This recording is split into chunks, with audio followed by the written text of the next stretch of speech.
Perto do final da Bíblia, existem 21 cartas escritas para as comunidades de seguidores de Jesus que estavam espalhadas pelo antigo Império Romano. Cartas? Como se eu estivesse lendo a correspondência de alguém? Sim, essas cartas foram escritas pelos apóstolos, isto é, os homens que Jesus escolheu para espalhar as boas novas do seu reino. E eles escreveram aos seguidores de Jesus vivendo em várias cidades do Império Romano. Todas essas cartas foram escritas no estilo de prosa, chamado discurso. Mas se eu estou lendo uma carta que não foi escrita para mim, devem existir muitas informações contextuais que eu deveria saber, mas não são mencionadas. Exatamente, e as cartas da Bíblia não são diferentes. Certo, então vamos falar sobre como ler as cartas do Novo Testamento no contexto histórico.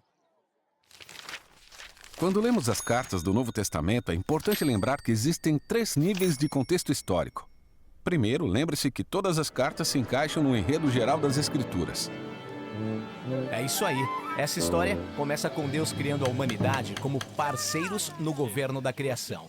Mas nós decidimos governar sozinhos, o que trouxe violência, exílio e morte.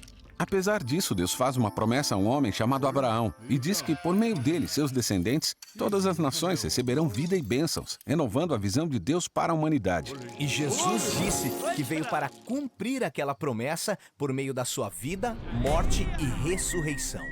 Certo, assim os apóstolos se consideravam mensageiros, anunciando a chegada do reino de Deus em Jesus. É o caso do apóstolo Paulo quando ele escreveu às igrejas nos lares em Roma. Ele disse que a sua tarefa era chamar pessoas de todas as nações a serem fiéis a Jesus, o exaltado Rei do mundo. Ele foi corajoso de dizer isso para as pessoas que viviam na capital do Império Romano, cuja fidelidade deveria ser somente a César. Sim, e isso nos leva ao segundo contexto importante para entendermos as cartas do Novo Testamento: a cultura do Império Romano no primeiro século. Roma governava todos os territórios em torno do Mar Mediterrâneo. E eles governavam o Império Romano conquistando, escravizando seus inimigos e cobrando impostos pesados. O imperador e um pequeno círculo de pessoas controlavam todo o poder e riqueza, e sabiam como lidar com quem ameaçasse a ordem social. A maioria do povo vivia sem muito dinheiro ou estabilidade. Existia uma hierarquia muito clara na cultura romana. Homens de famílias importantes, com dinheiro e educação, podiam avançar na sociedade. Mas mulheres, escravos, crianças e os pobres estavam sempre em desvantagem e eram tratados como inferiores. Porém, na comunidade dos seguidores de Jesus, todos eram tratados com muito amor e tinham a mesma dignidade. Isso mesmo. No mundo romano, quem tinha status elevado não se associava com os que estavam abaixo deles. Mas os apóstolos diziam que, através de Jesus, Deus oferecia o dom do seu amor a todos, não importa a sua condição social. Então, nesse contexto, essas cartas iam contra a cultura romana e derrubavam as barreiras entre as pessoas. Exatamente, isso nos leva ao último nível de contexto: o contexto local de cada carta.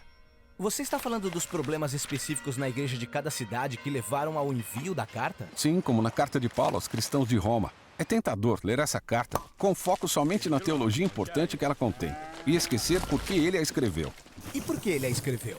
Bom, quase no final ele diz que as leis relativas a alimentos e dias santos causavam polêmicas entre os seguidores de Jesus que eram judeus e os que não eram. E isso estava criando divisões na igreja. Se ler com atenção, verá que alguns cristãos de status social mais elevado estavam desprezando os seguidores de Jesus que eram judeus. E os cristãos judeus pagavam na mesma moeda, acusando os não-judeus de serem cristãos de segunda classe. Exatamente, assim todas as ideias e teologia na primeira parte da carta foram escritas para abordar esses problemas. Paulo reconhece que os cristãos romanos são muito diferentes em termos de cultura, teologia e condição social, mas quer que eles entendam que estão unidos pela fé em Jesus, que é o verdadeiro âmago da igreja. Certo, ótimo. Mas se a carta foi escrita para outras pessoas, o que é que isso tem a ver comigo? Eu não vivo na Roma antiga. Bem, nessas cartas vemos os apóstolos confrontando e transformando todos os aspectos da cultura e da vida do primeiro século com as boas novas sobre o Rei Jesus. E observando isso, aprendemos como essas boas novas podem também transformar a nossa cultura. Agora existe mais um passo que nos ajuda a ler as cartas do Novo Testamento, que é aprender a seguir o fluxo de pensamento da carta, do início ao fim. E isso é o que veremos a seguir.